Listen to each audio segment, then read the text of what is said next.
223 pounds, from Wildwood, New Jersey, Dastardly Danny Doring. What a technician he is, Buck. Fantastic wrestler, as you mentioned, trained by Taz. Yep.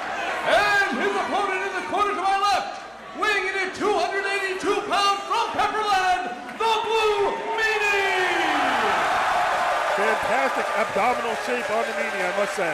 Oh, absolutely. He must be on the Buck Woodward diet. Round is a shape, you know. For you. Danny Doring, I think I should mention this. I'm looking up and down the lineup here, and I don't see anybody else. I'm thinking Danny Doring is the only graduate of the Wrestling Academy, the old Wrestling Academy, to be wrestling tonight, so that's a huge honor for him. Well, there weren't a lot of graduates from the House of Hardcore. That's right. You had to be a special breed of man to get through Taz and Perry Saturn and actually make it into the ring. And Meanie's already got the crowd behind him. Our opening contest here, Danny Doring, the Blue Meanie. You're watching on VOD Wrestling, Video On Demand Wrestling. This is Hardcore Homecoming, and I think we just saw some nipple. Oh, I believe we saw some nip. And Danny Doring and Blue Meanie, two opposites when it comes to physical conditioning. Danny Doring obviously spends hours upon hours in the gym, and it says a lot about him, Buck, because days have gone by where Danny Doring, well, you don't see him as much as you used to, but yet he still stays in top physical form, stays in the gym, in fantastic. Super kick, sends down the Meanie. Oh, now we've got some action. Well, he suckered him in, Buck. I don't know what he was pointing to. I don't know what he said. Maybe he told Meanie there was a porn star in the aisleway. Maybe he told him there was a stock analyst. But Meanie turned around. He was suckered and then super kicked. Danny Doring, a cerebral wrestler, got right in the head of the Blue Meanie. And obviously, Danny Doring quickly goes from defense to offense. You see the panty drop elbows now as Doring likes to call them one after another. Look at two. A little juke and jive in there by Danny Doring. And a tribute to his partner before the third. Absolutely, and I think also mocking Blue Meanie and his ridiculous dancing that we saw earlier in the evening as well. Danny Doring has turned this into a fight now, driving in a shoulder in the corner. He's paying attention to the fans, but there's no doubt about it. Dastardly Danny Doring is in control at this point. Absolutely, Danny Doring now pounding away with 212 pounds of a right hand. Danny Doring so deceptively strong, such a powerhouse, a power lifter. You can see by his broad chest, he spends a lot of time on the deadlifts, spends a lot of time on the bench presses. That's how he was trained, Buck. That's how he was trained in the House of Hardcore. Oh my goodness, Buck. Are we allowed to show that on the internet? I think we just did. And Meanie looks like he's starting to gyrate. Maybe he likes it. Meanie likes it, Buck. I've always said he's a unique individual. As Meanie now hung up in the corner. Danny Doring gonna get a head of steam here. Could be a field goal coming his way. Oh, drop kick to the lower abdominal region. Absolutely, and thank goodness for Meanie's big gut, because that could hang over the pelvic area and maybe block, absorb a little bit of the impact from that double kick.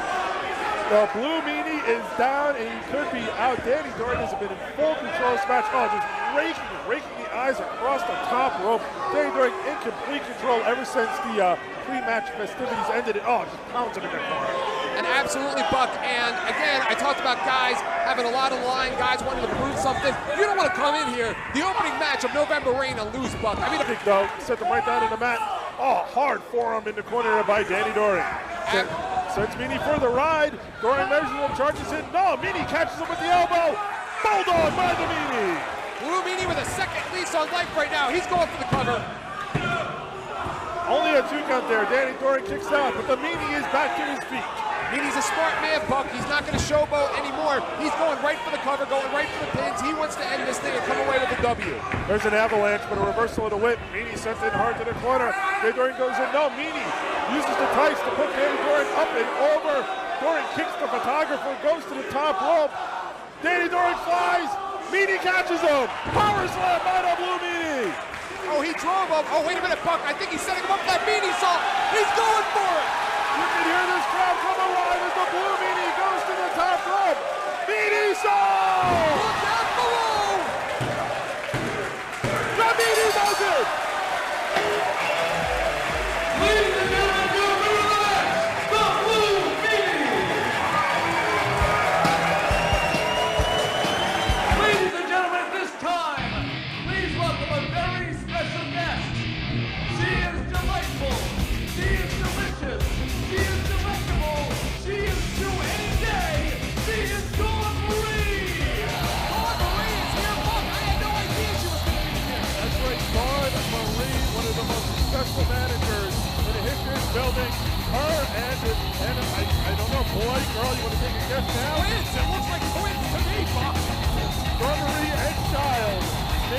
their way to the ring with Dawn Marie. Brought into this building, brought into Philadelphia Wrestling by Lance Storm. Led Lance Storm and TJ Polanco to the World Tag Team title. Managed Steve Corino, Diamond, Swinger. A long history for Dawn Marie. She's bringing her child here. Well, okay, I still think she's going to be a good mother anyway. Well, I'll tell you what, Buck, it's absolutely tremendous. But what do you think the baby's thinking inside the belly? Here, and show your tits, pull the shirt up. I mean, you think that those should be the baby's first words after you do an event like this? Dawn Marie here, I don't know if she'll get that chance. Get up there, Steven, all the roads open for her. Oh, geez. Oh, my goodness. How did she get to do everything, I tell you? And Dawn Marie making a successful return to this building after many years. And certainly, she looks tremendous. Absolutely, let's go yes to that. At least she has an excuse. What's these people's excuse?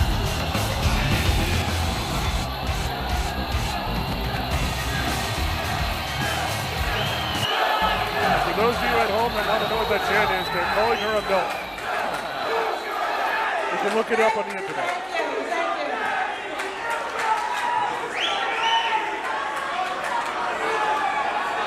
You know, guys, I really want to talk to you seriously for a second. You know, there's an old saying that you never really know what you had until you lost it. And the truth is, I never realized what I had here in this arena, working for you guys, the fans.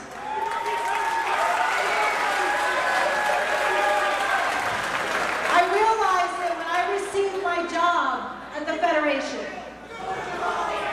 they always made me out to be the bitch. But the truth is, they're the bitches. From her mouth, Buck. They fired me because I chose to have a family. And what that made me realize is that my real family is right here with the former ECW family.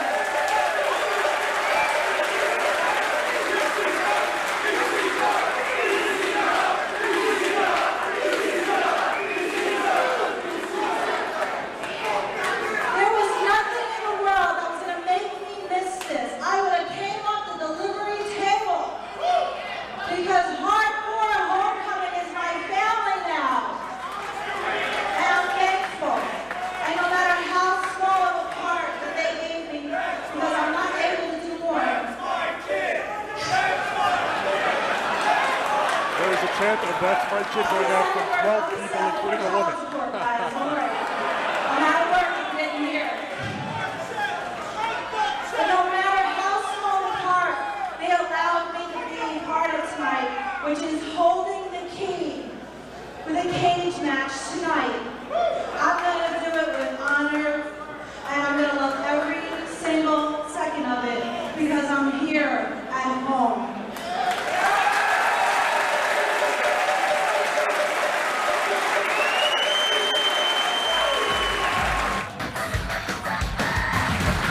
Ladies and gentlemen, introducing first to my right, hailing from the continent known in Boston, Massachusetts, Brutus! I think I've been there, Buck.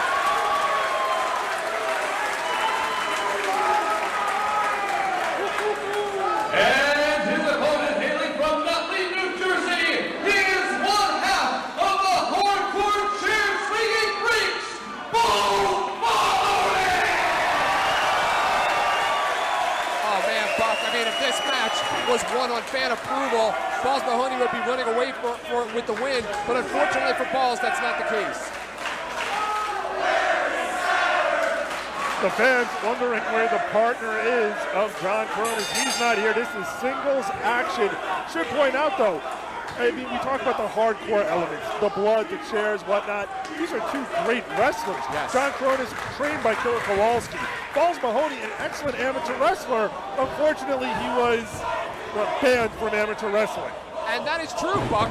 Everything you said is a matter of fact. But yes, Balls Mahoney does have an extensive background in high school and collegiate amateur wrestling. He is tremendous on the mat. So if you're Cronus, you most definitely want to stay on your feet and keep this a kicking and striking game, because as we all know, watching Cronus for many years, Buck, that is his forte. Absolutely. Educated feet on first. Of course, for those wondering, Balls Mahoney was kicked out of amateur wrestling because he hit an official. He hit an official. He broke a wrestler's back with a legal move. An official disqualified him, and Balls knocked him out. Well, some of the best of the deathmatch bloody wrestlers, Mr. Pogo comes to mind, also come from an amateur background. Real interesting if you ever sit back and do the research. Where does it go wrong, Buck? Where did it go wrong? Does it really go wrong, or does it just go violent? And now, Balls Mahoney and Cronus, I mean, they're having a wrestling match. You see a couple of shoulder blocks here. Both men showing respect for each other. Lock up there. Cronus with a knee strike to midsection. Forearm to the back of the head there. John Cronus working over Balls Mahoney here at Hardcore Homecoming November Rain. Now, both wrestlers took different career paths in the former company. Oh, wait a minute. Let's let the fans call this one.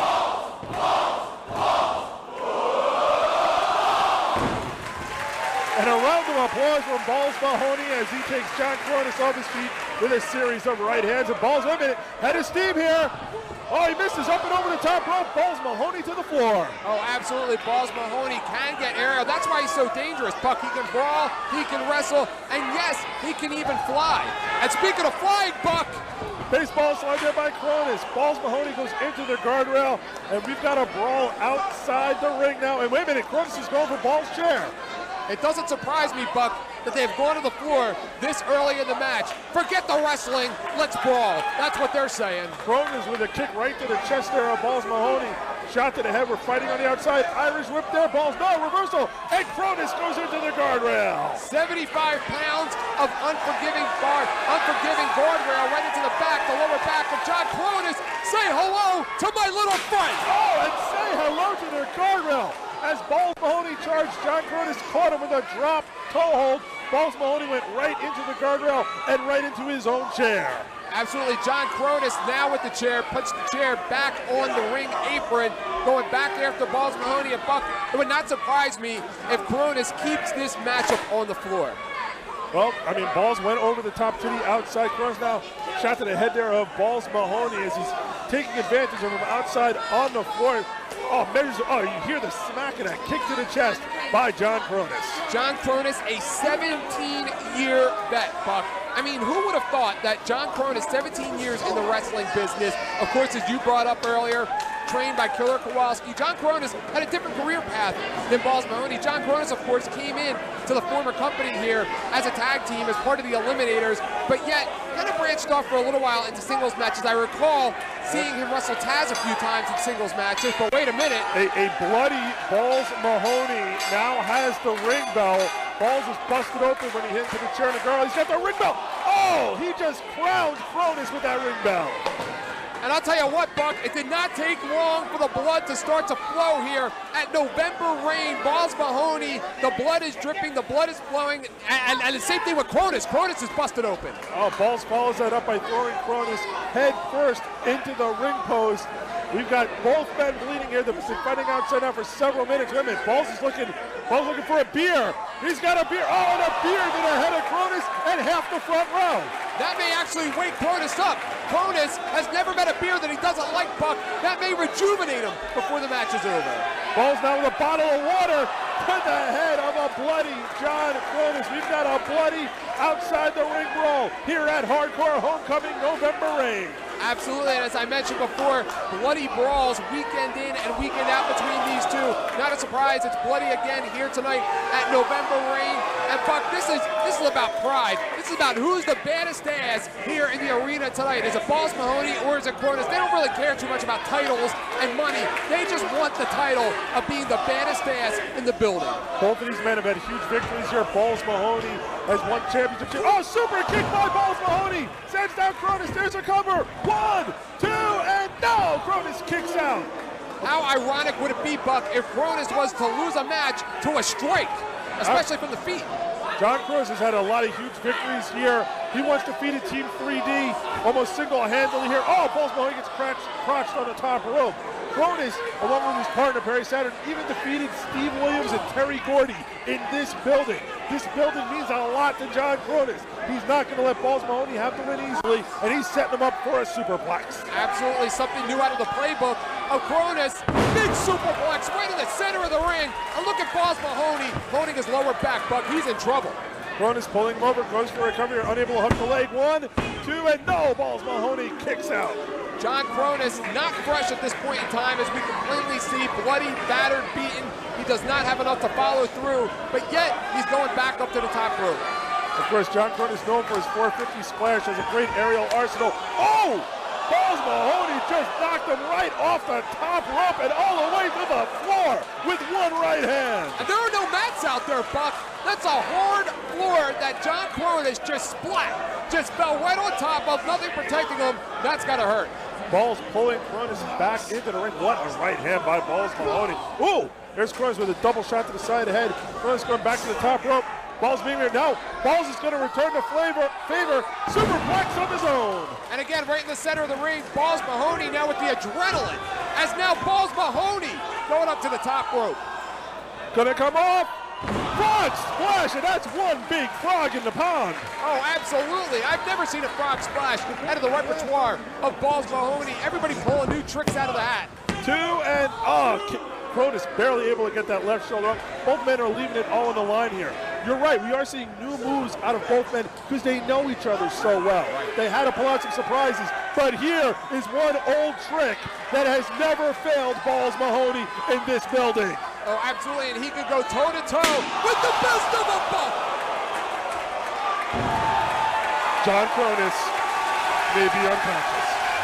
John Cronus may be lucky if you can remember his name is John Cronus. Balls Mahoney's about to have an orgasm in the middle of the ring. He's so excited. Half the crowd did. There's a cover. 1, 2, and no! No! John Cronus able to get that right shoulder up.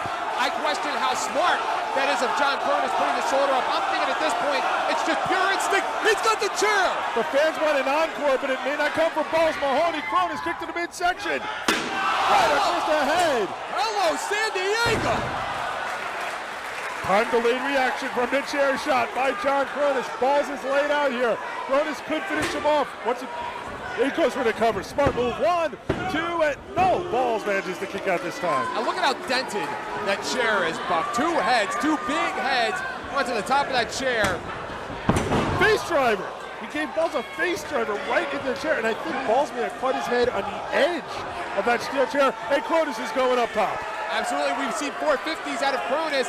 The way that he's going up top, Buck, that is exactly what it looks like he's going for right now, which would be a feat in itself. Oh! Went for the corkscrew body press, landed on the chair. Balls puts the chair in the center of the ring. Cronus is hurting. This is his chance. Scoops him up. Could be Nutcracker sweep. But look at the legs. The referee missed it.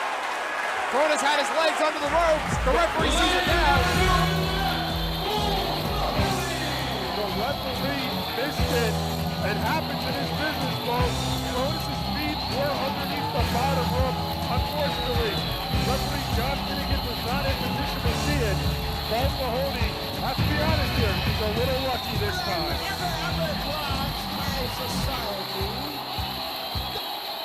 Ladies and gentlemen, our next match is 1 fall with a 30-minute time limit. Your referee, Mike Keeter. There are some guys here tonight that have put enormous amounts of pressure upon themselves to prove something tonight. Matt Isaac is one of them. He wants to prove the doubters wrong. We all know who those doubters are, and he has taken it as a personal challenge from here on out, starting tonight at November Ring, to prove them all wrong. But I have a lot of confidence in him that he will do just that. Of course, to do that, he's going to have to get through the enforcer, E.W. Anderson. He's the man who, on June 10th, here in Philadelphia, at the inaugural Hardcore Homecoming event, Chief was time and dining to defeat former world champion Mikey Whipwreck and Chris J. E.W. Anderson has no intention of making it an easy night for that high here on Hardcore Homecoming November Ring. E.W. Anderson, one of the good guys, has given a lot back to the sport by training a lot of the young superstars superstars in the Carolinas over the last several years. C.W. Anderson eats, breathes, and speaks this sport, has recovered mentally from a liver infection, something he received from taking a supplement. You would never know it looking at him. He is in top physical form here tonight, and we are lucky to have him. C.W. Anderson, if you want to know how much this man loves wrestling, he was trained at the power plant. Yes. But rather than stay there, he came to South Philadelphia, where wrestling, all capital letters, is appreciated. Of course, he's also a former pro baseball prospect as well. But instead of throwing a knuckleball, he throws a knuckle slam with a great left-hand punch. And here he is, a newly shaven Matt Tyson has returned home to South Philadelphia. I remember the first time I saw him in this building, Buck, he was diving off of the stage right below us. That is the first case. Listen to the fans. Welcome back to the one and only former World Heavyweight Champion Matt Tyson, the Giant Killer. Matt Tyson, Bam Bam Bigelow, Mr. Hughes, Mike Awesome, 911. P.N. News, don't forget about P.N. News. Don't forget about Viscera. Lance Storm, his own brother Ray, Devon, they have all at one point or another fallen at the hands of a man who may be little in size, but huge in heart. Matt Tyson has come home here at Hardcore Homecoming November Rain. Absolutely, Buck, and he has had success wherever he has gone. Whether it has been singles championships or tag team championships, as you have alluded to, Matt Tyson has had a lot of success in his career. Started out his professional life as a teacher, Buck. He went from teaching to wrestling in this building. Talk about heart and dedication. First to my left, weighing in 225 pounds, from Raleigh, North Carolina, he is the enforcer, C.W. Anderson! The throat slash Buck, synonymous with C.W. Anderson. And his opponent to my right, returning to Philadelphia after an extended absence, please welcome home, Matt Tyson! The fan reaction to Matt Tyson is deafening. Matt Tyson, again, as I said. The fans chanting for Matt Tyson. Matt's asking for the mic. Matt wearing all black today. No colors today. Right. He's taking this match serious. I thought maybe Matt... Oh, the fans now picking on him. This is great. Only here in South Philadelphia will that happen, Bob. I guess Matt wanted C.W. Anderson to feel more comfortable, so he got his hair shaved as well. I mean, he's got the mic. It's great to be back, thank you.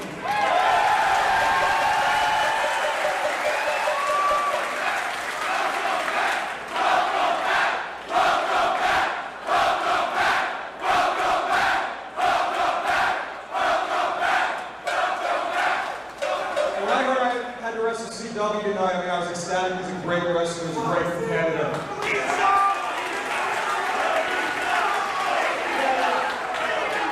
But everybody knows what's going on. 3 weeks ago, this guy was on his deathbed with internal problems. I don't know what the hell's going on. But you are in no condition to be in this ring tonight. And I don't want to be the one to wrestle you and send you back in the hospital. I can't live with that, man. I don't want to do this. I sense a little bit of sarcasm out of him, Bob. Well, I mean, C.W. Anderson was cleared to wrestle. He was medically cleared by his doctor as early as Tuesday of this past week. I mean, C.W. is good to go. I mean, he's medically cleared. I guess Matt Tyson trying to do the nice thing, but all it's going to do, I think, is raise the ire of the enforcer. Oh, absolutely. C.W. Anderson, a very proud man, a very proud wrestler. I mean, he's an Anderson, for goodness sake, Buck. He thinks he should be in the Hall of Fame. And that is his response to Matt Tyson's invitation to take a hike. I don't think he's going anywhere, Buck. C.W. Anderson came here to fight, and right now he's just shoving around Matt Tyson in the corner, and Matt kicked him right in the gut, and we're underway. Absolutely, Matt Tyson, a very aggressive Matt Tyson. I don't remember Matt Tyson this aggressive. He just, Matt Tyson asking him, is that where it hurts, as he drives in knees and kicks right to the liver, right where he was in. Oh, well, C.W. Anderson asked for it, and Matt Tyson is delivering. He is just being brutal. Where did our little Matt Tyson go, and what did they do with him? This is not the Matt Tyson that we know and love. That man used to teach 3rd grade, and he's beating up a man, taking shots at a man's liver who just got out of the hospital. I think that's a little bit over the line, Buck Woodward. C.W. Anderson is down and hurt. Referee might, oh, super kick! What a super kick! Matt Heison's head is in the fourth row. He laid him out. Matt Heisen can barely move, now doing the smart thing wisely. Going outside of the ring, breaking any possible momentum that C.W. Anderson could have, but C.W. Anderson looking to follow him out. Referee Mike Keener is going to have to watch C.W. Anderson. He's already favoring that side. I know he was medically cleared, but that's still a soft spot. That's still a weakness. Oh! And there might be a weakness in that table after Matt Heisen was driven head first into it, and now whipped right into the chair and the guardrail. Oh, I saw he throwing him around like a rag doll, and hurt or not, the adrenaline going through the body of C.W. Anderson right now will overcome that pain. I mean, you look at professional sports, guys like Donovan McNabb playing an entire football game with a broken leg, they attribute that to adrenaline. C.W. Anderson obviously has the adrenaline wrestling Matt Heisen here at November Rain, and C.W. Anderson doesn't look to have missed a beat bump. Spike bump. Matt Heisen had his arms stretched around the ring post, and in classic Anderson style, C.W. Anderson drove that chair right into the point of the elbow. He's working over that arm. This is textbook Anderson. You're seeing it right here at Hardcore Homecoming November 8th. Absolutely, just like an Anderson, picking one body part, preferably the arm, preferably the shoulders, and working it over, softening it up, Buck. And right now, C.W. Anderson has to love the way that things are going because he is in complete control. C.W. Anderson working on the arm of Matt Heisen.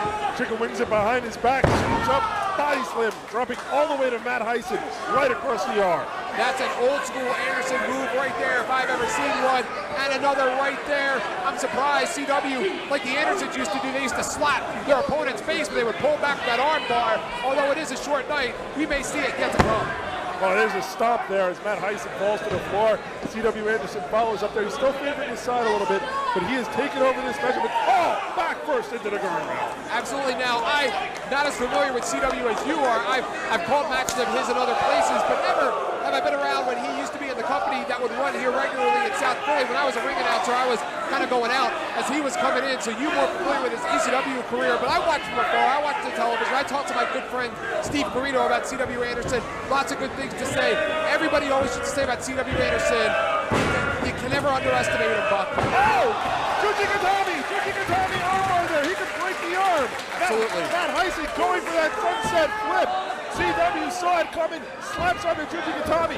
Luckily, Matt Heisen able to make the ropes and break that hold. I'll tell you want to know about C.W. Anderson?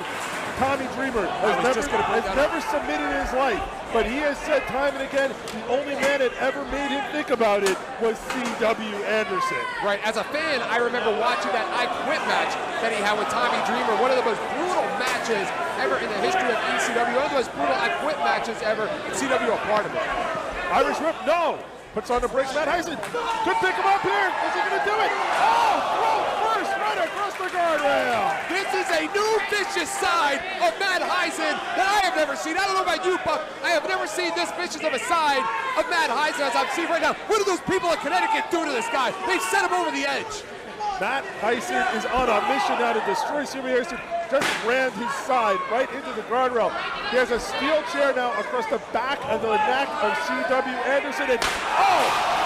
Matt Heisen jumping off the guardrail and driving the chair down across the back of the head of C.W. Anderson. He's absolutely lost it, Buck. He is right now criminally insane with what he is doing. The amount of punishment he's dishing out to C.W. Anderson with the top of the head. He is brutal tonight, Buck. That chair shot reminiscent of his old tag team partner, Balls Mahoney. Matt Heisen has laid out. C.W. Anderson is down and he is hurt. Absolutely, and Matt Heisen rolling inside of the ring to break the count. The sign of a wise veteran. Again, as I've said, as you've said, he's had success wherever he's been, Buck. He's a guy as well. You can't wait a minute, no. He doesn't, I thought he was going to go for that double stomp on the liver. That would have been curtains for C.W. Anderson. Luckily, he was able to stop Matt Heisen. Now, C.W. Anderson sent him up here. Could be a big superplex coming. Oh, tries to elevate him over. Tries the second time. No! Good night! Delayed vertical superplex by C.W. Anderson. You know, we saw a superplex out of Balls Mahoney. We saw a superplex out of Cronus, but neither one of them had the strength to hold their opponent up in a delayed position, Buck. I mean, that is power among power because at that point in time, Matt Heisen just dead weight. C.W. Anderson so deceptively powerful. Absolutely, he is in command right now as he lifts him up, fires in a forearm. Irish whip across the ring. Matt Heisen comes up. Oh, with that super kick again. Oh, and there's that left hand. Hooks the leg.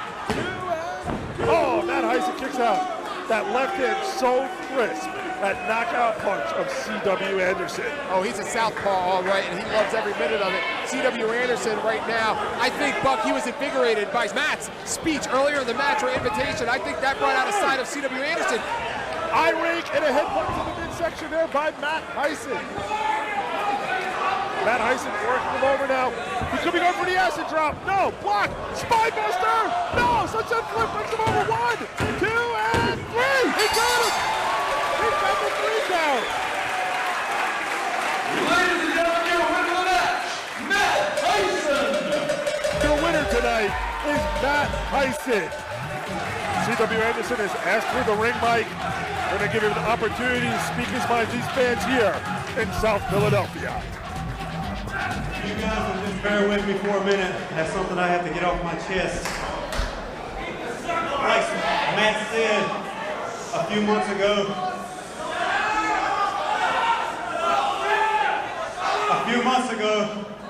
I was laying on my deathbed with my liver in failure. Keep drinking! Keep drinking!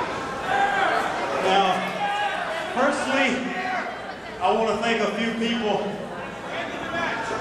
First, being Mike Johnson for getting the word out there to everybody about my condition. Who?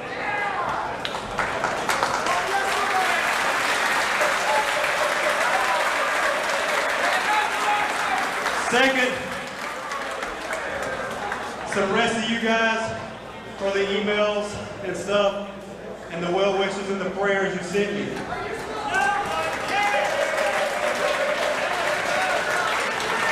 Now, I just got released on Monday to come back to work after a 2-month absence.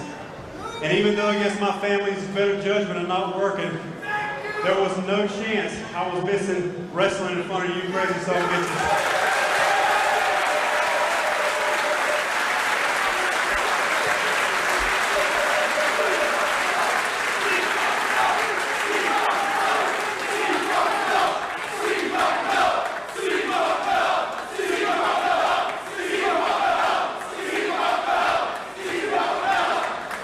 And as much pain as I'm in right now, in the years I've been here, whether you loved me or you hated me, every one of you kept your hands high for C-fucking-dub.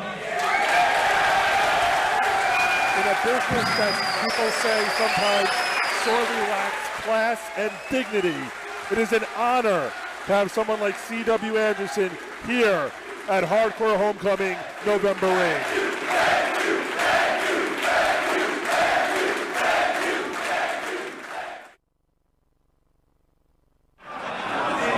Ladies and gentlemen,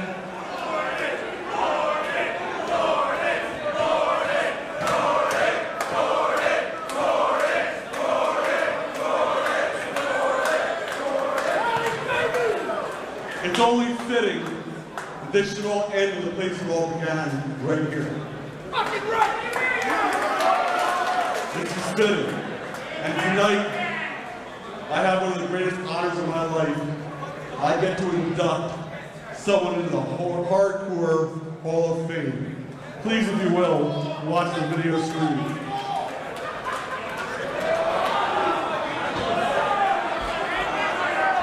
I don't think I've met anyone who has a bigger passion for the business. That's not fair. He's a great guy, super great guy. Good friend of my family and good friend of mine. A lot of respect there between you two. Yeah, super amount. The guy's been there, done it all, still doing it, and I have all the respect in the world for that guy. He's amazing, absolutely amazing. I'm glad you asked me about Terry Funk.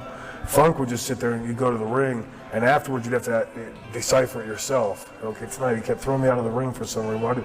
Okay. So it was a very different way of teaching. Hardcore fans absolutely adore Terry Funk because of him giving his body to them. Terry was way ahead of his time, and he stayed about 10 years ahead of the curve his whole career. And at 60-something, with knees that shouldn't work at all, and a back that is completely wrecked, but an iron will, he still goes out and entertains as good as anybody. Most guys, you know, they want to be the top guy till the day they drop, and Terry never cared about that. Terry, he was always good for business. Crazy. That can't be an act. That can't be an act. It's either the greatest work in the business, or that man is a little nuts. Terry Funk. I wouldn't have sex with him, but I love him to death. I mean, he's been around his business since 1902. And Terry Funk paved the way for a lot of guys in this business right now. And I respect him to the utmost. The reason why he started moonsaulting, he's getting late on in his career. What the hell can I do, kid, to really make these people pop that they ain't seen already? God damn it, I'm gonna moonsault. I just looked at him like that. He's like, what, you don't think I can? I said, Terry, you are God. You can, what am I gonna tell Terry Funk now? You can't moonsault. The guy would have beat the hell out of me right then. True leader is a person to be followed. And I tried to be the type of individual that went out there and gave 100% and didn't bitch and didn't gripe and did the right thing for the company and tried to do the right thing for the people that I was in the ring with too. And I think that I accomplished that, and I'm very proud of that.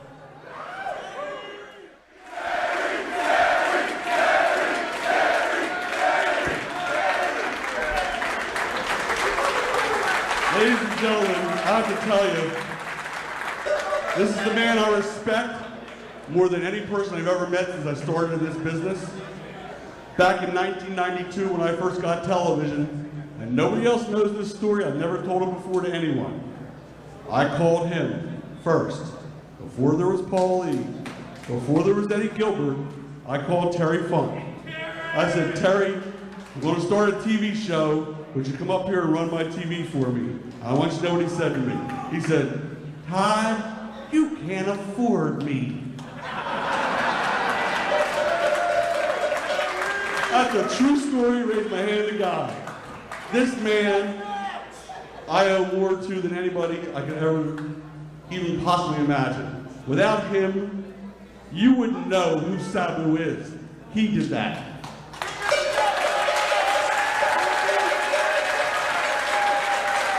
Without him, you would never have heard of the Public Enemy. He did that.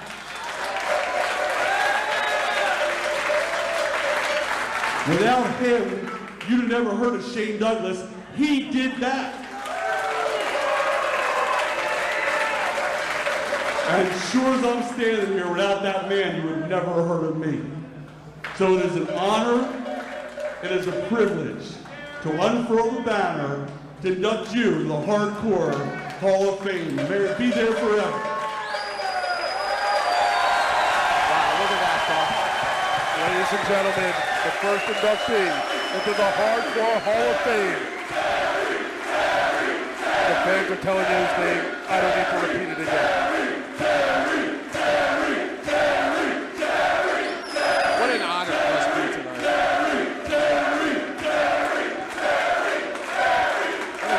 Be for Terry Funk tonight. I don't know how well this will come across to you people watching. Ladies and gentlemen, the only person I ever actually idolized in this business, Mr. Terry Funk.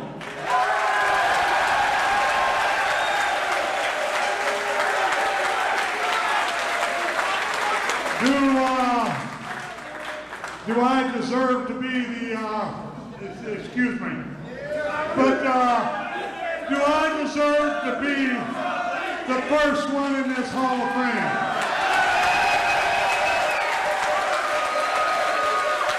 Hell no, I don't. But I damn sure aren't going to step aside for anybody else, because I think it's a wonderful honor that if these walls could talk, God, they've seen some great, wonderful matches. They've seen the greatest wrestling matches in the world. And I'll tell you something else. You people know what hardcore is. It's not bleeding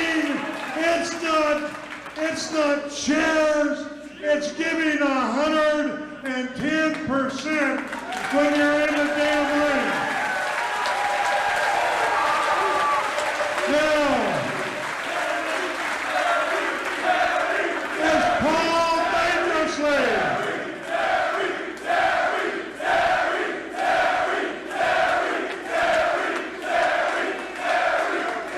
Hey guys, listen to me. Is Paul Dangerously a smart man? You damn right he is. Did he do a good job? You damn right he did. But he's not what made this company.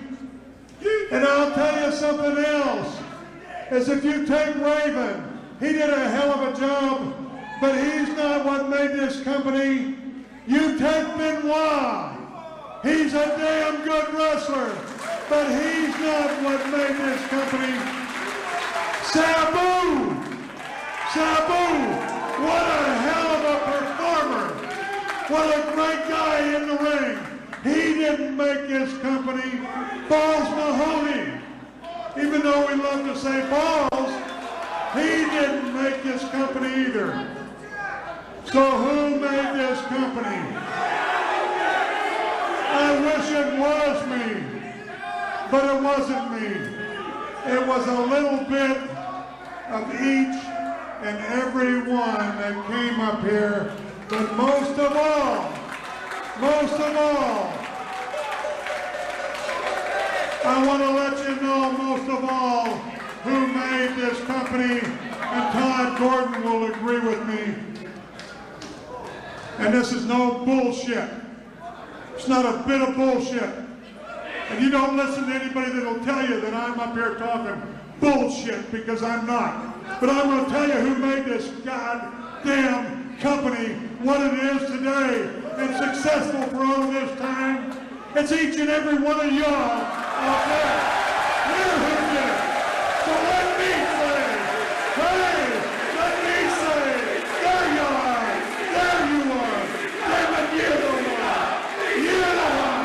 You win it. You get right. You win it. You're damn right. You're it. Nobody else. My God. You're it. You're the company. Let somebody tell me that I'm taking cheap accolades and I'll kick them right in the ass, because I believe and know what I'm saying is the gospel. God bless each and every one of you. God bless you.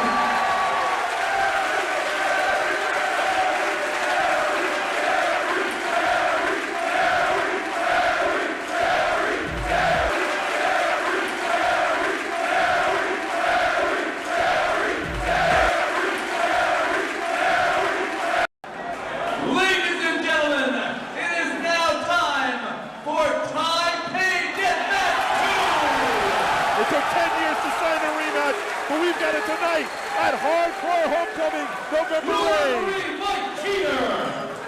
Mike must have drawn the short straw, Buck. Well, you knew Finnegan wasn't going to take this a second. And Buck, the fans that have jam-packed this building, I would argue that a great percentage of these fans here never saw the first one live. They've lived the experience through videotape. They've heard the tales from their older brothers or their uncles and their fathers. But tonight, they can pass the wisdom, the knowledge, and the history on to their children, to their grandchildren, to their nephews and nieces, that they were there for the Taipei Deathmatch, the rematch, over 10 years in the making, Bucks. Let's run down the history here. It was on January 7th, 1995, in this building. Ian and Axel Rotten, the Bad Breed, lost to the Pitbulls in a match where they were forced to disband. They were forced to split up. That led to Ian Ryan, despite losing the matchup, turning on his brother. And that began the series. February 4th, 1995, Ian Ryan defeated Axel Rotten. However, that would be Ian's only win in this building, as Axel Rotten, as you see going around ringside, broke his glass, flew to his fist. Axel would then go on a tear, defeating Ian in a barbed wire baseball bat match, in a strap match, in a hair match where Ian stabbed Axel with a scissors, barbed wire chair, barbed wire bat, a bad breed death match where all weapons are legal, and it all culminated July 1st, 1995, with the very first Taipei death match. Axel Ryan defeated Ian Ryan. In the years that have gone by since then, both men have been teamed together, they've wrestled each other. At the first Hardcore Homecoming event, they reunited to brawl with New Jack and Cronus. But the issue has always remained there. It eats away at Ian Ryan, the number of wins Axel Ryan holds under him. Tonight could very well be his last chance in Taipei Deathmatch 2. 10 years, Buck. You said it, over 10 years in the making. I have goosebumps. I have chills listening to you run down the history. I remember being there. I remember sitting there as a fan. But tonight, Buck, as an announcer, it is an honor to call this historic event. I would not expect a lot of drop toe holds, scientific wrestling, arm bars, headlocks. This is going to be a brawl. This is going to be a fight. You are seeing right here, right now, the battle of the bad breed. Broken glass. Think about getting punched in the head with a kick fist, solid as a rock. Now, stick broken glass on that rock and hit yourself in the head. Absolutely, and as I was talking about with the empty arena match with Funk and Lawler, this is a match that hasn't been repeated as well. This is a match that set such high standards. Not many have stepped up to the plate to repeat such a match because it is so barbaric, so violent, so inhuman. I mean, to be a deathmatch wrestler like these two guys are, they don't have pretty bodies, Buck. The training to be a wrestler in this kind of a match, it's not about doing sit-ups, about doing squats, about benching 600-700 pounds in the gym. It's about absorbing punishment, sleeping on nails, bathing in fire. That's what this match is about tonight. And brother, we are about to see a war. Ladies and gentlemen, introducing first to my left, from Baltimore, Maryland, Axel Ryan!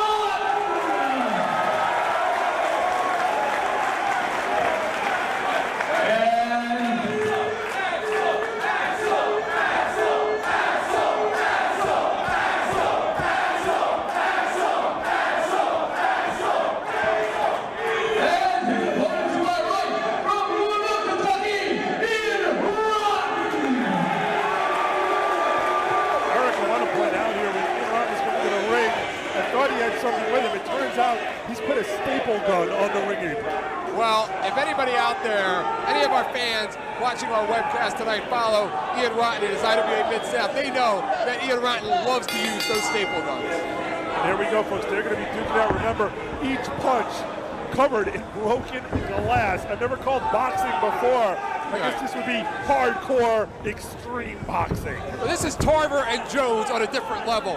We are from the new Alhambra Arena tonight, Buck. And a drop kick to the leg by Ian Ryan. Takes Axel off his feet. Oh, and he's ripping that glass across his forehead. It didn't take long. He's digging into the forehead. That glass digging deep. I see red, Buck. I see red. Axel Ryan has been busted open. Ian just grinding the broken glass into the forehead of Axel Ryan. Taipei Deathmatch 2 is on. Probably out of anybody on this show tonight, Buck, I have called more of Ian Ryan's matches than anybody, and he is an animal. He is sadistic. Is that a fork? Is that a knife? Is that scissors? It's hard to see from where we are. It is a fork. It's a fork. Of Abdullah. Oh, he's going after that arm. That arm. Oh. Axel with an elbow in the midsection. First, that arm was permanently scarred by Ian Ryan during their initial feud back in 1995. Those scars have remained there. And now it looks like Axel's going to finally get the return of favor with the fork. He loves to hurt people. Axel Ryan going nuts with the arm. He's drawing blood, Buck. The arm is busted open. Multiple stab wounds to the arm. He is just stabbing Ian Ryan in the arm with a fork. After 10 years, Ian Ryan will now have matching scars for his brother. Buck, there's a reason when you sign the contract, you get last rites administered at the same time. This is a sadistic, barbaric matchup, and we are lucky enough to enjoy it here tonight at November Rain. The fork driven into the head of Ian Ryan. Axel Ryan has taken full control of this matchup. These men have broken glass on their hands, but that's not enough. We're using a fork as well. Absolutely, Ian Ryan in a lot of trouble right now, but I can tell you, as somebody, Axel Ryan is just carving them up like a Thanksgiving Day turkey. Thanksgiving's a couple weeks away, but for Axel Ryan, it's tonight here from the new Alhambra Arena. Ian Ryan is being shredded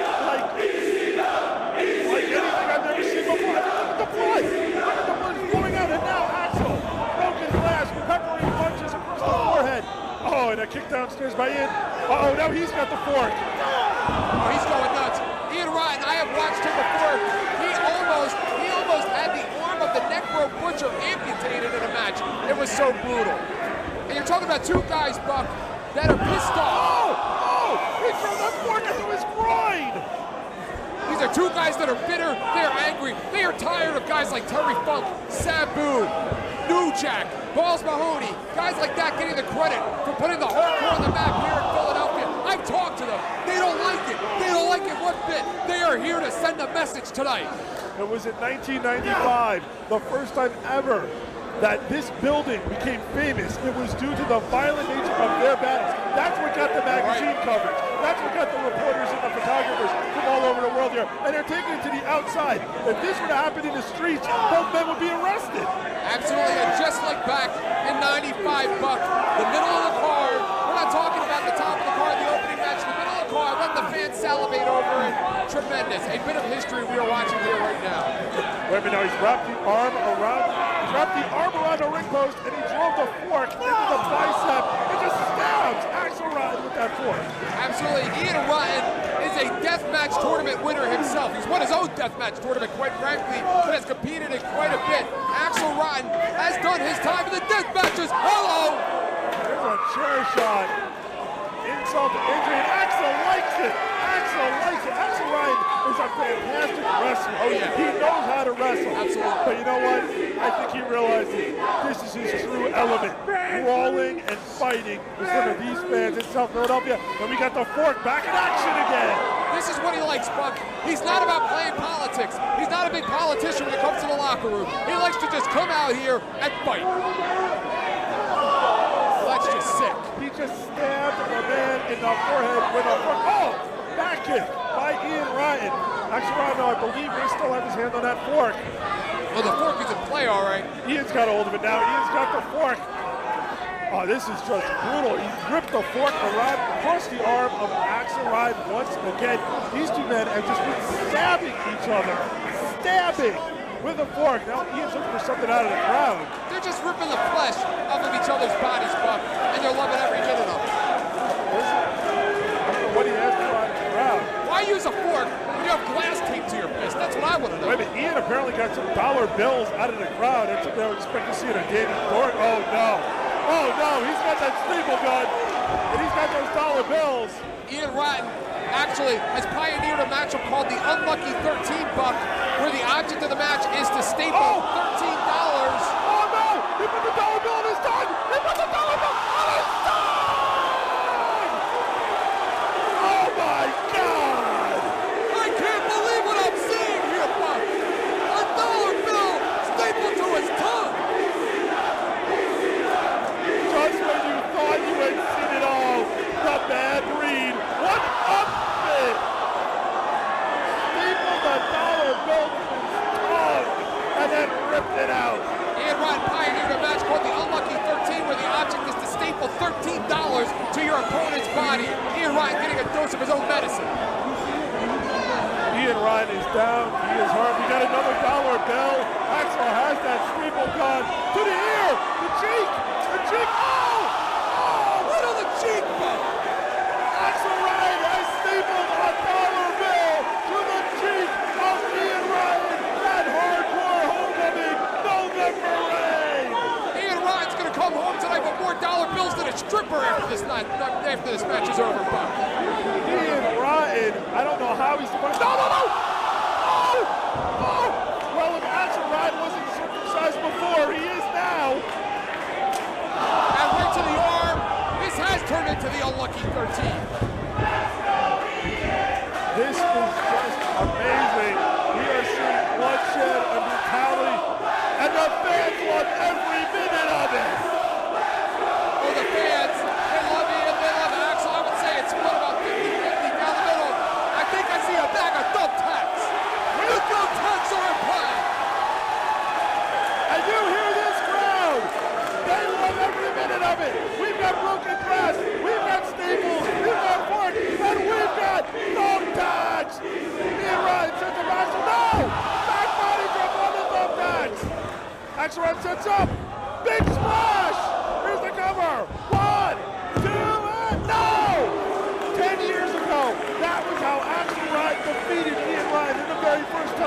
match, but it wasn't enough tonight at Hardcore Homecoming November 8th. That is a mental block that Ian Rotten had to overcome. That sequence right there, suplexing Axel on those tacks. Ian Rotten has overcome the psychological game of overcoming that sequence of moves, the same moves that ended the matchup over 10 years ago. Buck, I think at this point in time, Ian Rotten has to be feeling real confident.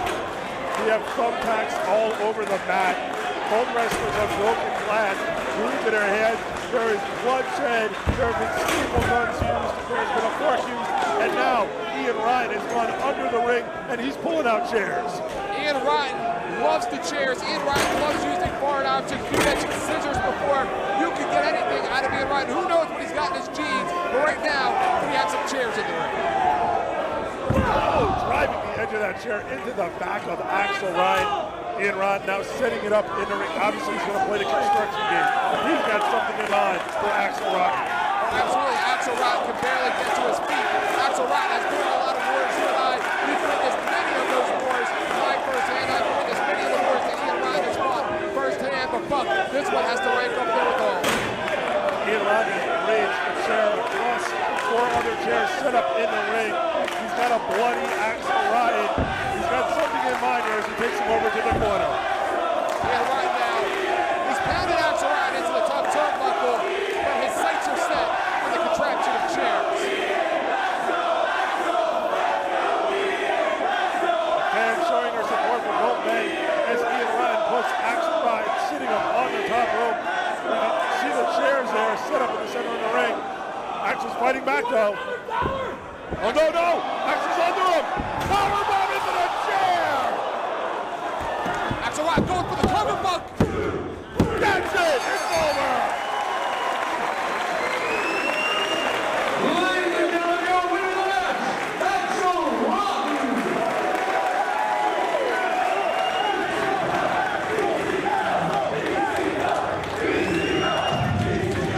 Being ever so humble, there's no place like home, and this has always been home.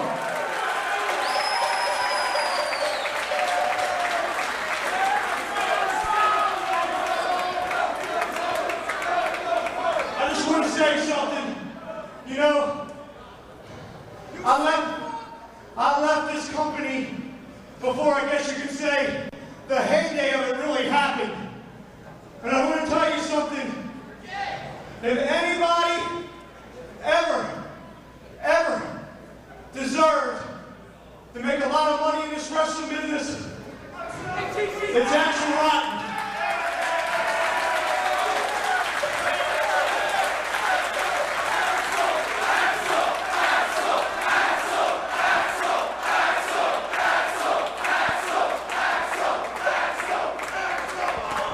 And I know I'm not really supposed to be doing this, but what can they do, fire me? I just wanted to say, you trained me and allowed me to live out a dream that a lot of wrestling fans like me don't get to live out. So in front of these people, our home, I just wanted to say thank you, and I love you for everything you've done for me in this business.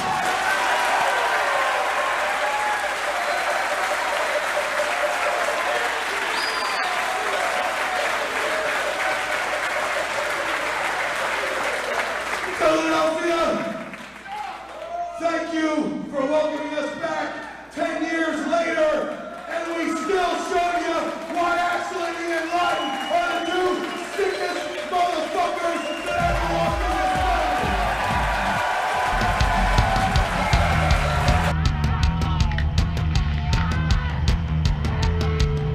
Our next match is your dog collar match. Your referee, John Finnegan. 20 feet of a dog collar and chain, Buck. And of course, the fans on their feet to recognize who some will argue was the ace of the company that ran before us here in this historic building. What a feud, what a rivalry this is. Transcends, what, over the last 10 years. I was here in the building. I don't know if you were here, Buck, but I was here tonight. Look at that hair right there. History in the making. I don't think many people thought they'd see those two ever again. But Buck, let me tell you, I was here tonight, and Shane Douglas rattled the cage, rattled that halo of Gary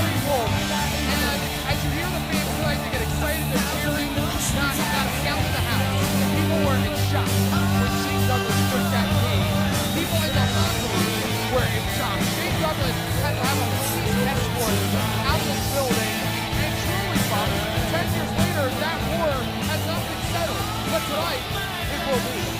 That's right, it was on July 13th, 1996.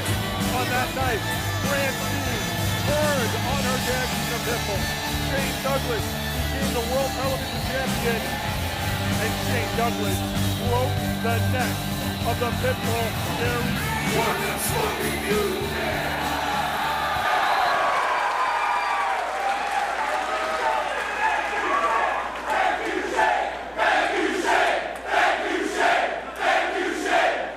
Doesn't matter how much of a prick he is, Buck, the fans love him. As you fans know me pretty well, the franchise has a few things I'd like to get off my chest. What a shot, Buck. No surprise there.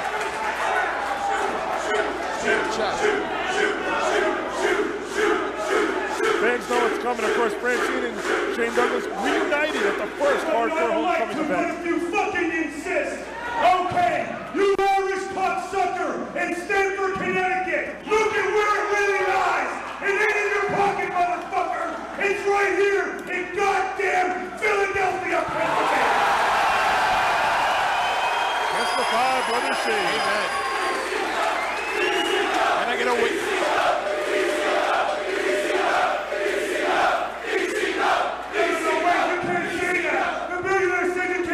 But I tell you this, Mr. Man, put this in your billion-dollar pipe, shove it up your civilized ass, and smoke it. I like the fact that Shane doesn't beat around the bush. Right. He's very direct.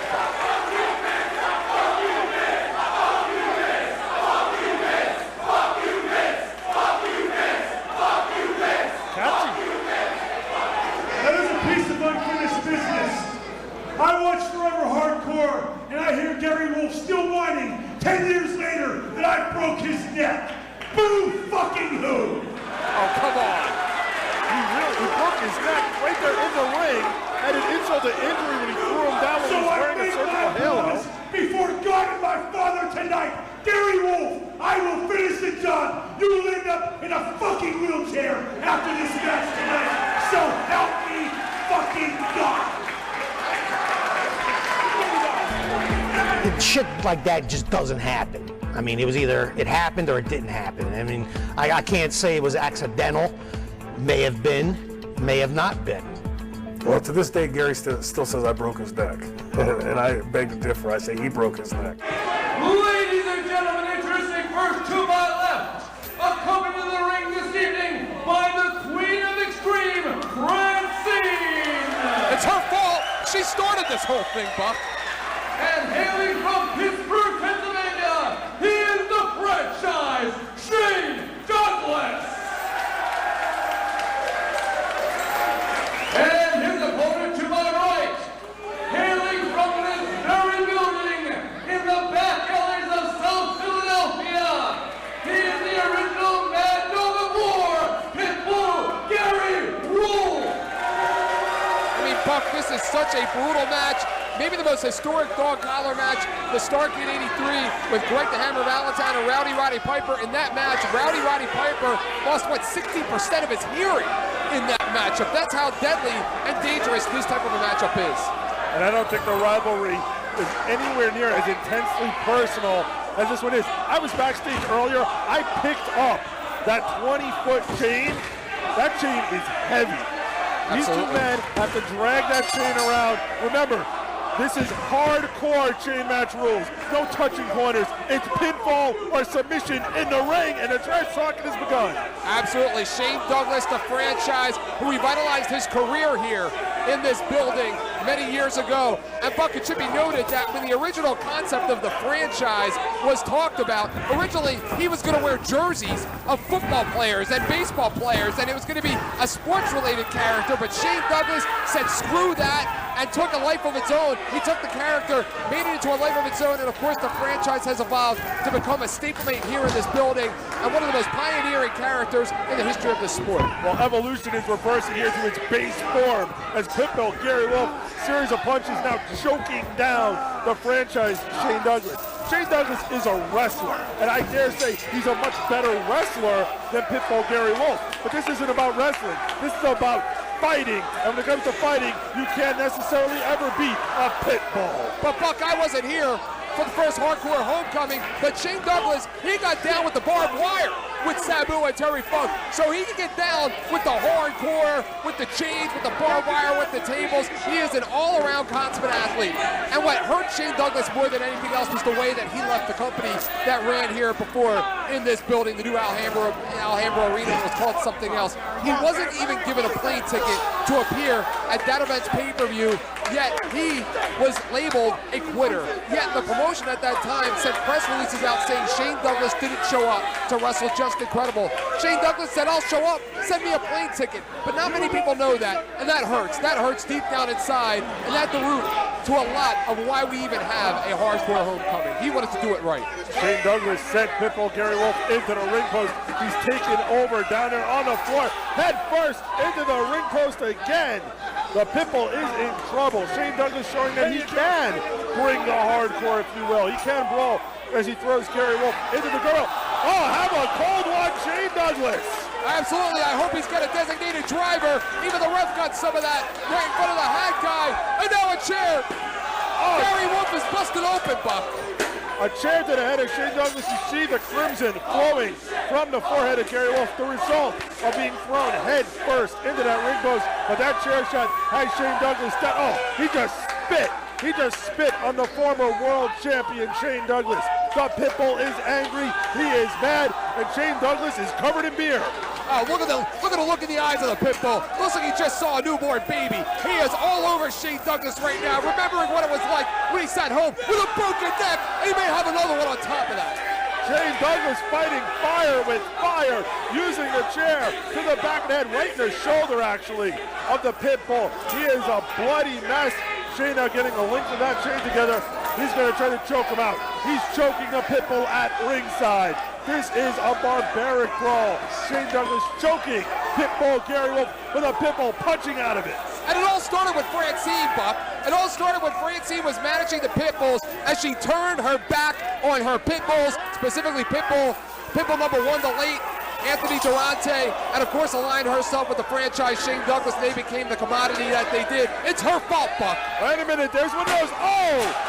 Well, there's an advertisement for the Hardcore Homecoming commemorative chair, if ever there was one. I think it's brought down on the franchise Shane Douglas.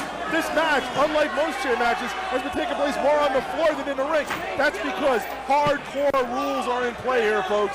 No DQs, no countouts, no trying to touch the corner. You want to win this match, you've got to beat that man in the ring. You have to pin him or force him to submit. This isn't a race to run around the ring and try to touch turnbuckles. This is about a war, and a war that apparently will soon include a table. And Buck, it should be interesting. It should be noted that they have yet to go for any pinfalls, Buck. And that just goes to show the magnitude of the rivalry that these two guys have developed between one another, because it's not about winning and losing, it's about hurting. Wait a minute! Francine has jumped on the back of the Pitbull, getting physically involved. The head cheerleader, the Queen of Extreme, jumped on the back of Gary Wolf. Oh, Gary's waited a long time to get a piece of her. Wait, no! Oh, Shane Douglas pulled the chain. And it looked like Gary Wolf, his shoulder may have went right into the ring post there. He may have separated his shoulder. That, of course, could also re-aggravate the neck injury. Remember, Buck, once you break your neck, you can never be 100%. Ask guys like Chris Benoit, Steve Austin, Kurt Angle, and, of course, Gary Wolf. So it could be that little jar, Buck. Maybe it's that jolt going into the post. Maybe it's that jolt hitting the table. But his neck could be in a lot of trouble. Shane Douglas now setting up a table in the corner. Pitbull Gary Wolf in a lot of trouble here. Shane stomps him down. He's going to pick him up, try to haul him through there. You're right. You're never the same after breaking your neck. Gary Wolf has to live with that every day of his life as Shane rams him into the turnbuckle there. Shane's going to use that table. He's biding his time here. And that is Shane Douglas. Shane Douglas is a methodical wrestler. Shane Douglas isn't going to get in there and run 50 Hurricane Ranas, or as he likes to call it, dancing. The Pitbull, Gary Wolf, is having his revenge here tonight at Hardcore Homecoming November Rain. Could you imagine, Buck, the retribution Gary Wolf would have if he were to beat Shane Douglas at his own game at a Hardcore Homecoming event? I mean, if it wasn't for Shane Douglas, we may not even be seeing this matchup. We may not even have this event, yet Shane Douglas in a sense, dug his own grave. Memories have to be rushing through the head of the Pitbull right now. Memories of July 13, 1996 when his neck was broken. Memories of October 5th, 1996 when Douglas shook the halo and threw down Gary Wolf. Memories of January 11th, 1997 when Shane Douglas ran away rather than stay and fight. And memories of September 17th of this year when Shane Douglas defeated Gary Wolf in a dog collar match in Shane's hometown of Pittsburgh, Pennsylvania. And there's a clothesline with the chain by the Pitbull. Absolutely, and Shane Douglas has never backed down from a fight. I don't know what you're talking about, this running away. Shane Douglas, he even went to that godforsaken WCW to get in the face and settle business with Ric Flair. That's the kind of a man that Shane Douglas is. Wait a minute, what? What is going? Francine tells him not to count, and he's listening. What is wrong with him? Wouldn't you? Pitbull had him beat. He went for the cover. Francine tells him to stop, and he stops. He's got Francine by the hair. She may enjoy that, Buck. Wait a minute. There's a full moon in Philadelphia here tonight. Francine has been pulled into the ring, and here's another memory. A very big turn. Whoa! He just pulled her top up. I see Nip. I see Nip. We may have to change our rating here. Are we allowed to show this? Can we show this? We are. I'm getting word that we can't show this apparently. She's got some tooth floss stuck in there, Buck. I gotta go help her. I'll be right back. Oh, and the free show is over as Shane Douglas punches Pitbull Gary Wolf down to the mat. We've seen more of Francine than we ever thought we would see here tonight at Hardcore Homecoming November Rain. Buck, I think she needs an external heart massage. I'll be right there. Shane Douglas, though, has now had the opportunity. Here we go! Belly to belly! The belly to belly suplex! It's finished off the best of the Buck. One, there's two, and no! The Pitbull kicks out. Where does he get it from, Buck? Where does he get it from? Sometimes it's just wise to stay down, but where do you go if you're Shane Douglas from here, Buck? You have given Gary Wolf your best shot. Your belly to belly suplex. What do you do now? I think the fans have a suggestion. That table set up in the corner, and that's exactly what Shane Douglas is going to do. Irish whip sending Gary Wolf to that table. No! Reversal! No, reverse back. Shane into the corner. Pitbull goes in. Shot. No! Shane beat him to the punch. Arm breaker. This is how he broke his neck. That's it. No! A reversal. It's Gary Wolf now. Picks him up. Northern Light suplex through the table. He hit it! I can't believe it! Finally! After years of waiting, Pitbull Gary Wolf has gotten his revenge. Retribution has never been so sweet to Gary Wolf, where, as you just said, Buck, after years and years of thinking about it, planning about it, Shane Douglas in the center of the ring, he has gone for the match. He has done it. He has beaten Shane Douglas. Pitbull got what he wanted. This is what he wanted. He got his revenge. He got his win. The war is over. Absolutely. Here at Hardcore Homecoming.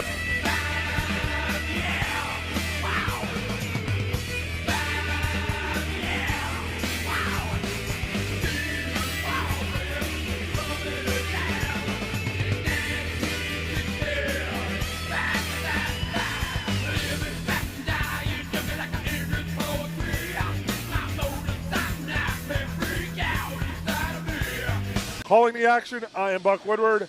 I'm joined by Eric Arjulo, and it is our honor to bring you this main event. We're back for our steel cage match.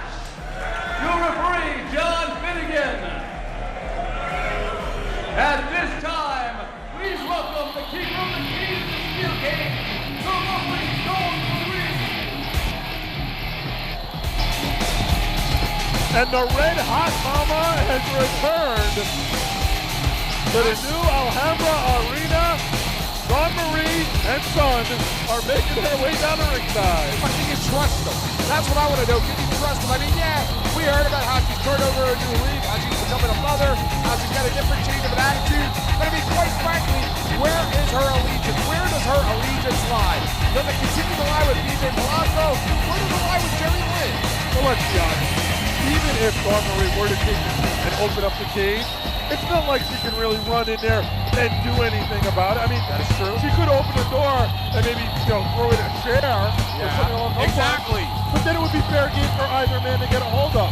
I really think Dawn Marie having the cage is a nice way to let her be involved in the festivities this evening. It's a nice way to acknowledge her contribution to professional wrestling here in this building as PJ Polanco, a man on a mission, comes down to ringside. Oh, absolutely. PJ Polanco, eye to eye with his former manager.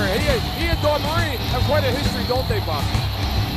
Of course, Dawn Marie led him and Lance Storm to the Tag Team Championship in this very building. Of course, this is singles action. The Impact players. Yes, PJ Polanco inside the steel cage.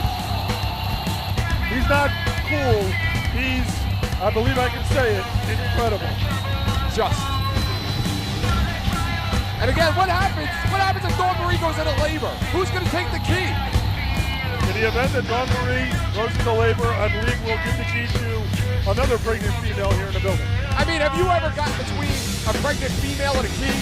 It's not a pretty sight, especially when they're about to give birth. Ladies and gentlemen, a man who was underappreciated, underutilized, and overlooked for far too long till he came to this building in South Philadelphia. He is the new effing show. He is Jerry Lynn. But you can say that, Buck, about a lot of the guys that have wrestled in this building. That's the magic of what this building brings out of you. A lot of the wrestlers that have come through this building have doubted themselves, have questioned their integrity, their athleticism, their professionalism, but the magic that this building has created, it's historic. This building was all about creating opportunity for wrestlers that wanted to do one thing, bust their ass in the ring. And here's two examples of that here tonight. Our main event of the evening, Jerry Lynn, PJ Polanco in the steel cage. I mean, the rivalries, Buck, the rivalries in this building alone, Dreamer and Raven, Sandman and Tommy Dreamer, Taz and Sabu, the Dudleys and the Gangstas.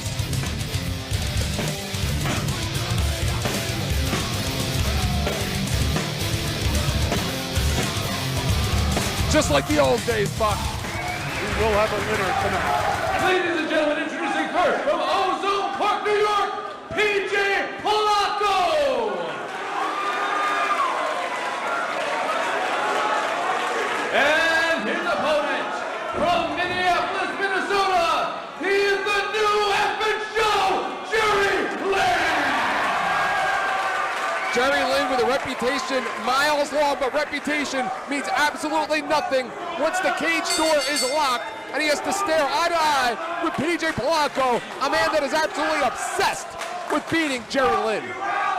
After what we have seen all night long, Taipei death matches, dog collar matches, the ceremony, the honoring of Terry Funk here tonight, the pressure on the shoulders of both PJ Polanco and Jerry Lynn.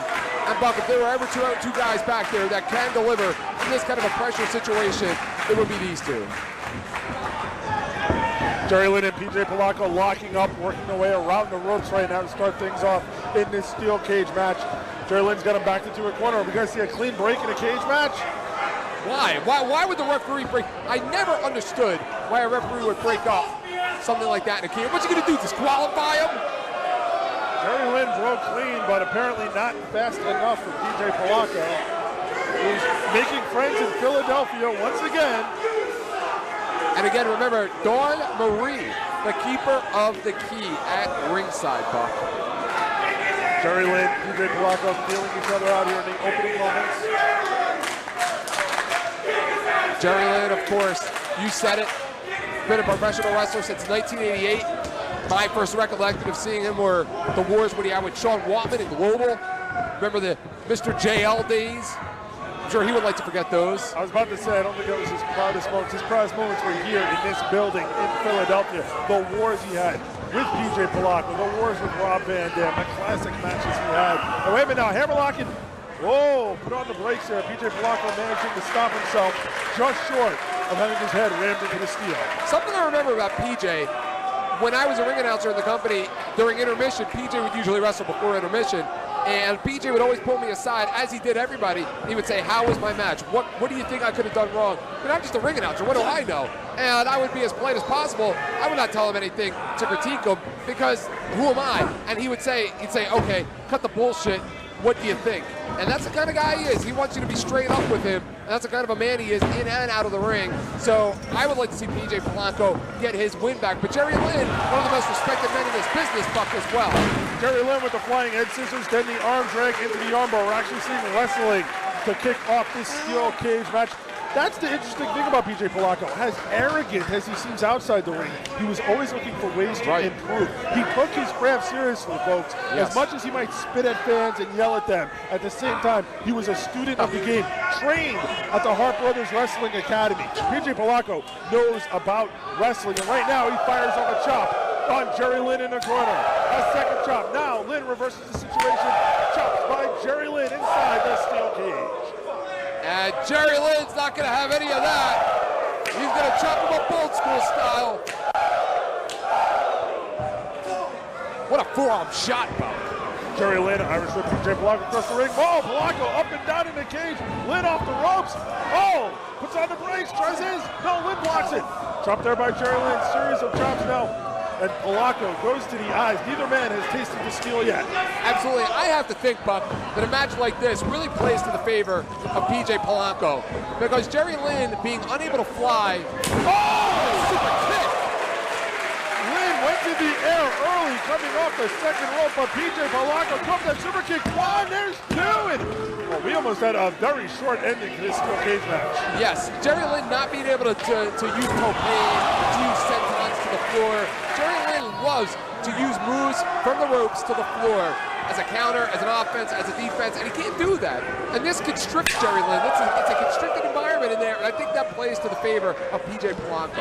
Absolutely, to see Polanco deliver a chop, now a punch to the head. Jerry Lynn's never been in a steel cage before. It's a different style of match. It's a different way of thinking.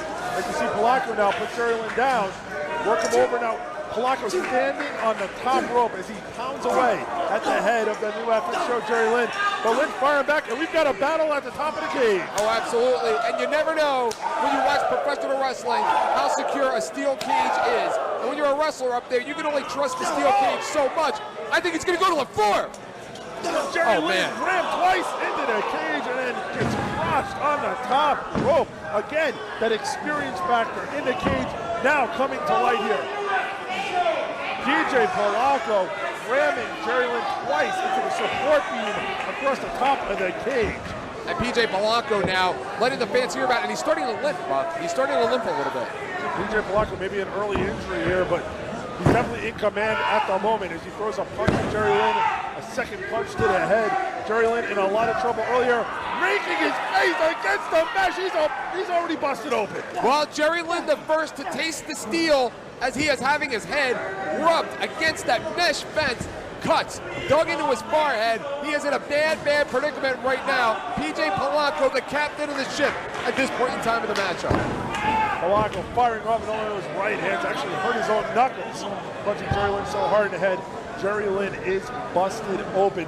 The cage has come into play and it is favoring PJ Polanco here at Hardcore Homecoming November 8th as Jerry Lynn gets fired off head first into the steel mesh. He's going for a cover. Lynn barely able to kick out that time. And the fans sitting silent in appreciation for what they're seeing. You don't hear anybody booing or yelling boring. Everybody's just sitting back absorbing the violence going on right now in the center of the ring. They're not sure who they want to cheer for. They're not sure who they want to boo. But the one thing is for sure, Buck, is that they are enjoying every minute of it. And the chop fest has resumed. Jerry Lynn turning things around over the series of chops. PJ firing back with chops of his own. Both of these men. No! Back body drop! Oh! Lynn went back first into the cage and then caught his knee on the top rope as he fell back into the ring. He may have torn ligaments with that. He got very lucky that his legs didn't tie up in that top rope because that could have torn ligaments up. We've seen many wrestlers injured. Two and... Oh, Jerry Lynn gets his shoulder up. Many wrestlers we've seen injured in something in similar fashion. Jerry Lynn slowly makes his way to his feet. The fans are getting behind the new weapon show. He elbows free, throws some right hands. Jerry Lynn getting back to the offensive. Whip across the ring. Goes for it. Oh! There's a kick to the nether regions and a big lariat by Jerry Lynn. Follows up with a second clothesline. Jerry Lynn in momentum. He can feel it right now. Going on pure adrenaline at this point. Setting the pace himself. Reversal. Oh! This is the drop kick. Jerry Lynn has been in position now. Could be a catapult coming up. Yes! And PJ Polanco goes into the cage. Slingshots him, and I believe PJ Polanco is busted open at this point, Buck. PJ Polanco went right into the cage of the catapult. There he goes in a second time. And yes, a third time. Jerry Lynn is on a roll, and PJ Polanco is busted wide open. Well, it's obvious that Jerry Lynn's game plan, high impact, where PJ Polanco, slow and methodical. Unfortunately for PJ Polanco, Jerry Lynn right now is setting the pace. Jerry Lynn catches the leapfrog attempt and drives PJ Polanco head first into the steel cage. There's a cover by Lynn. 1, 2, and no! PJ Polanco gets his shoulder up. The former world heavyweight champion Jerry Lynn, the former world heavyweight champion PJ Polanco. Again, right now, Buck, it's a crucial time of the matchup because this is where you check yourself. This is where you check yourself to see how much more you have left, especially if you're Jerry Lynn and you've never even been in a cage match. Irish whip, no! Swinging DDT by Lynn, that could be all. There's a cover. 1, 2, and no! PJ Polanco gets his shoulder up. And Jerry Lynn has to be questioning himself right now. What can I do to end this cage match? I want to go to the top rope. I want to throw Polanco to the floor. I can't do that because I'm constricted inside of a steel cage. Jerry Lynn has learned firsthand why the steel cage match is the devastating stipulation it is. It may not be as fancy as a Taipei death match or Dark Chain, but it can be just as brutal as both men are once again battling atop the cage. Sunset flip powerbomb. 1, 2, and no! Lynn gets his shoulder up. I thought he had him there. I thought he had him. Dawn Marie was ready to turn over the key to the cage, but the match will continue. I don't know how, but it will. PJ Polanco now picking Jerry Lynn up off the mat. An excellent defensive maneuver there by PJ Polanco. He's got Jerry Lynn, scoops him up. No, Lynn floats over. No, stop there. Ducks under the lariat. Jerry Lynn kicked in the midsection, sets him up. Could be that cradle pile driver. He's got it set. He gets it. Cradle pile driver. That's it. That's going to be a 1, 2, and no! PJ Polanco just got a Jerry Lynch finisher, the cradle pile driver. That's it. That's that boost of confidence that Polanco needs, kicking out of that cradle pile driver. He's telling himself, I can do it. I can beat this guy. I can survive his best moves. And if you're Jerry Lynn, what do you do now after you just threw your best at Polanco, yet he's about to stand up? Polanco slowly makes his way back to his feet. Jerry Lynn is up. Punch to the head there. Jerry Lynn's going to put him in motion. No, reversal by Polanco. Reversal again. Whoa! Jerry Lynn puts on a brakes in time. Scoops him up. Could be. That's incredible. The tombstone pile driver. Corkscrew tombstone. Cover. 1, 2, and no! Now it's Jerry Lynn turning the tables, kicking out of PJ Polanco's finisher. Absolutely. At this point in time, Buck, it's anybody's game. They have thrown their best shots to one another, and at this point, they're just going to throw it all out there. It's 7th Street for these guys. All in, Buck. The cradle pile driver by Jerry Lynn. The corkscrew tombstone, that's incredible, by PJ Polanco. Both men kicked out of the other man's very best maneuver. The maneuvers that have won them championships in the past. It is now a war of attrition between PJ Polanco and Jerry Lynn, and we're going back to the chops. Absolutely back to the chops, because at this point in time, I have to think that Polanco may not know what he wants to do. He just nailed, that's incredible, a Jerry Lynn. It didn't work, so now the chops will buy him some time. Gets up on the middle rope now as Jerry Lynn is set on the top turnbuckle inside that steel cage. He's lifting him up once again. We're battling atop the cage here in South Philadelphia, Pennsylvania. PJ Polanco goes to ram him in. No, Lynn blocks it. And Polanco takes the steel on top of the cage. And again a second time. Oh, no, they're going higher. Oh, they're going all the way up. That's a dangerous situation right there. I don't know how secure that cage is. The cage is already flopping around. PJ Polanco's got up there. It's like a Warriors agreement. They've agreed. They're going to battle it out atop that cage. This is absolutely insane. They are slugging it out. They are 15 feet, 20 feet above the floor. They're also above the mat. One run. No. Oh, Polanco manages to land in the ring. Jerry Lynn's on the side against Polanco's throws. Oh! Excuse me!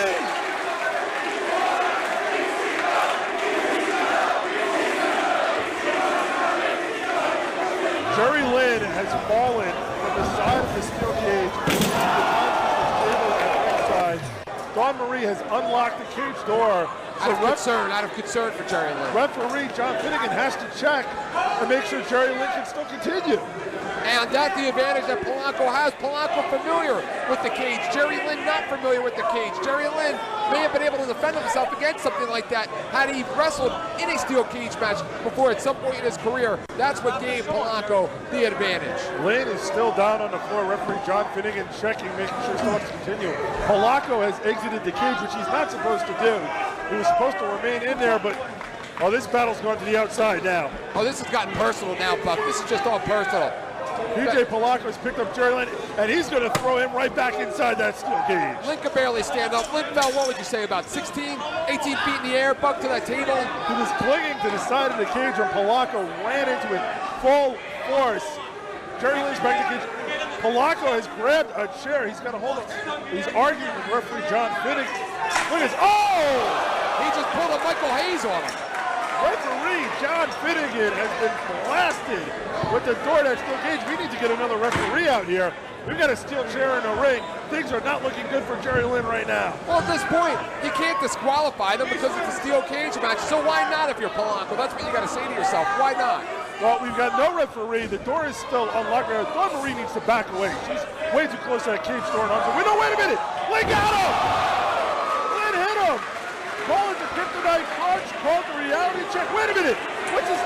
Jason Knight. Jason. I didn't even see him come in the building. I didn't know he was here. He's not booked to be here. The former manager of PJ Polanco, Jason, has entered the cage. Referee John Finnegan is down with that steel chair in the ring. Oh, this isn't fair. This isn't right. Jason has Jerry Lynn. He's setting him up. He's going to drop him on that chair. Picks him up. No! DDT! Jerry Lynn with the DDT on Jason. Jason goes down on the steel chair. But no, PJ Polanco's up. Polanco's up. The referee's down. Jason's down. And Jerry Lynn may be going down right now. Oh, wait a minute. PJ Polanco has him set up, but that's incredible. That spinning tombstone. Then reverse. Reversal. Jerry Lynn. Jerry Lynn hits the tombstone. Jerry Lynn covers, but we have no referee. Wait a minute. What the hell's going on here? The lights are out. The lights are out. Are we still on? Are we still on the air? The lights are out. The lights are out. Are we still on the air? I don't even know if we're on the air right now. Is the match continuing? Maybe there's a power outage here. Noise in the ring. What the hell's going on? What? Lance Storm! Lance Storm has entered the cage! Lance Storm! That's one half of the Impact players! Super kick by Lance Storm! Lance Storm has entered! He's got him up! Spine tombstone! We've still got no referee. What the hell is Lance Storm doing here? He's not supposed to be here! The Impact players have reunited right here in November Rain! The referee's been thrown back in. Lance Storm, 1, 2, 3! They beat him! Lance Storm! Lance Storm! Your winner of that, PJ Polanco! Dawn Marie was in on it as well, Buck! Earlier tonight, she was talking about her Lance. Well, her Lance was not in Calgary, Alberta, Canada, and I'm not taking the time to pause. He was not in Calgary, Alberta, Canada.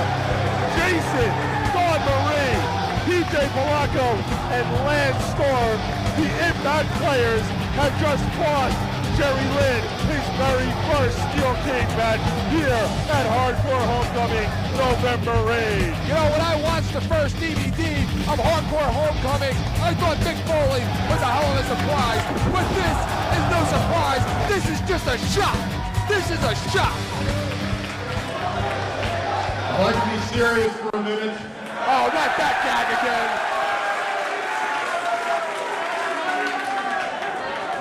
Working this building was one of the best times of my life, and I never got a chance to say goodbye. So coming back this one time meant a lot. Do we have already going? I want to thank you guys for everything you've been, everything you've done in this building. This is a special place in this industry.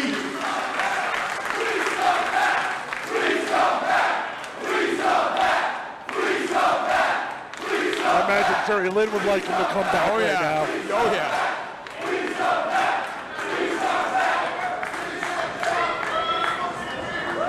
Never say never in this building.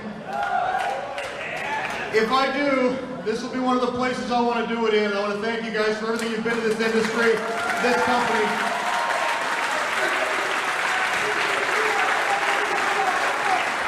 Thank you very much, guys. I love you all. I'll make this real quick. I've known Lance my whole career. He basically trained me when I was wet and green and didn't know a damn thing about this business.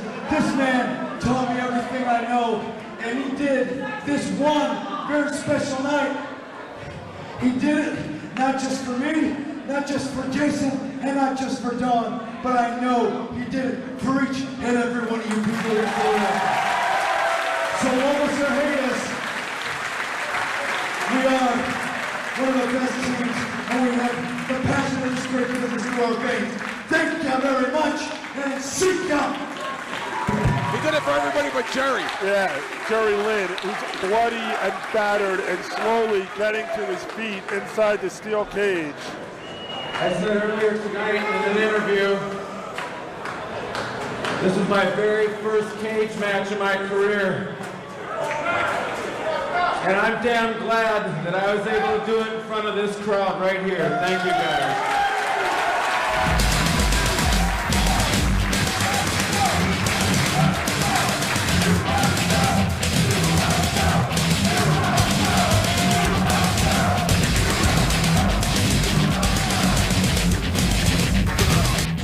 One step beyond.